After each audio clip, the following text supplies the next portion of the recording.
நண்பர்களே, வீடியோ போட்டு ரொம்ப நாள் ஆச்சு. வாங்க வீடியோக்குள்ளே போகலாம்.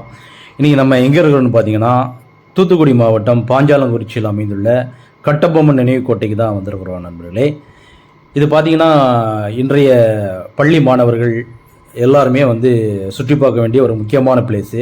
தூத்துக்குடி பஸ் ஸ்டாண்ட்லேருந்து கிட்டத்தட்ட 30 கிலோமீட்டரில் இந்த பாஞ்சாலங்குறிச்சி அமைந்துள்ளது. உங்களுக்கு பஸ்ஸில் போகணும் அப்படின்னு நினச்சிங்கன்னா, உங்களுக்கு டைமிங்க்கு தான் பஸ் இருக்குது. நீங்கள் இண்டிவிஜுவல் கார் அந்த மாதிரி வச்சுருந்தீங்கன்னா நீங்கள் கன்வீனியண்ட்டாக நம்ம போயிட்டு வந்துக்கலாம். இங்கே என்ட்ரன்ஸ் ஃபீஸ் பார்த்தீங்கன்னா உங்களுக்கு ஒரு ஆளுக்கு ₹2 அந்த மாதிரி தான் சார்ஜ் பண்ணுறாங்க. இங்கே 2 பகுதிகள் உள்ளது.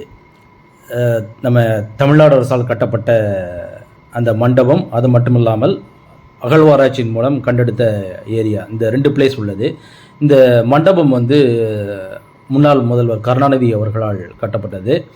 இங்கே பார்த்தீங்கன்னா உங்களுக்கு கட்டபொம்மன் வாழ்ந்த வரலாறு எல்லாமே ஃபோட்டோ குறிப்புகளுடன் தமிழ் விளக்கங்களுடன் தெளிவாக இருக்கும். இப்போ நம்ம அந்த மண்டபத்துக்குள்ளே தான் இருக்கிறோம்.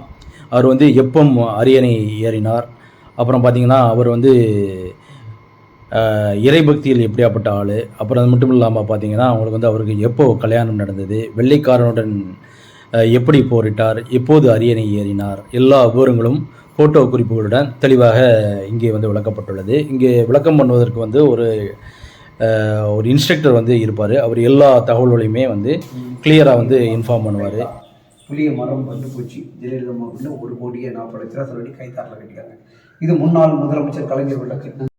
அது மட்டும் இல்லாமல் நம்ம தமிழில் தெளிவாக கொடுத்துருப்பாங்க. அதையும் நம்ம படித்து பார்த்து நம்ம கட்டபொம்மனுடைய வாழ்க்கை வரலாறை தெரிஞ்சுக்கலாம்.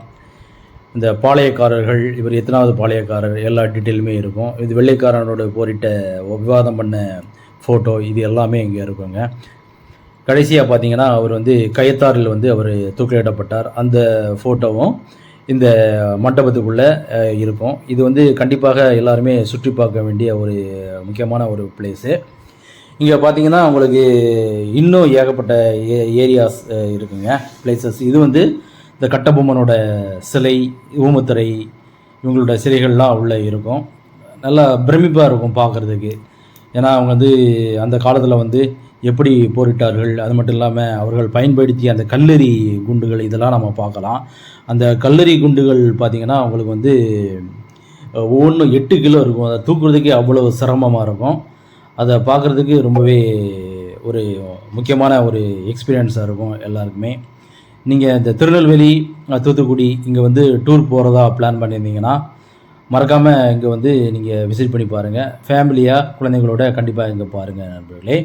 அதுக்கப்புறம் பார்த்திங்கன்னா நம்ம அகழ்வாராய்ச்சியின் மூலம் கண்டெடுத்த ஏரியா தான் நம்ம பார்க்குறோம். இது பார்த்திங்கன்னா உங்களுக்கு அகழ்வாராய்ச்சியின் மூலம் கண்டெடுத்த ஏரியா.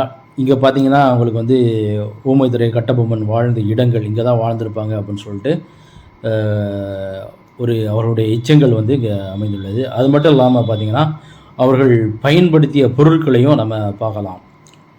இது எல்லாமே அவர்கள் பயன்படுத்திய பொருட்கள். கண்டிப்பாக நீங்கள் டூர் போகிறத பிளான் பண்ணிங்கன்னா மறக்காமல் இந்த ஏரியா விசிட் பண்ணி பாருங்கள்.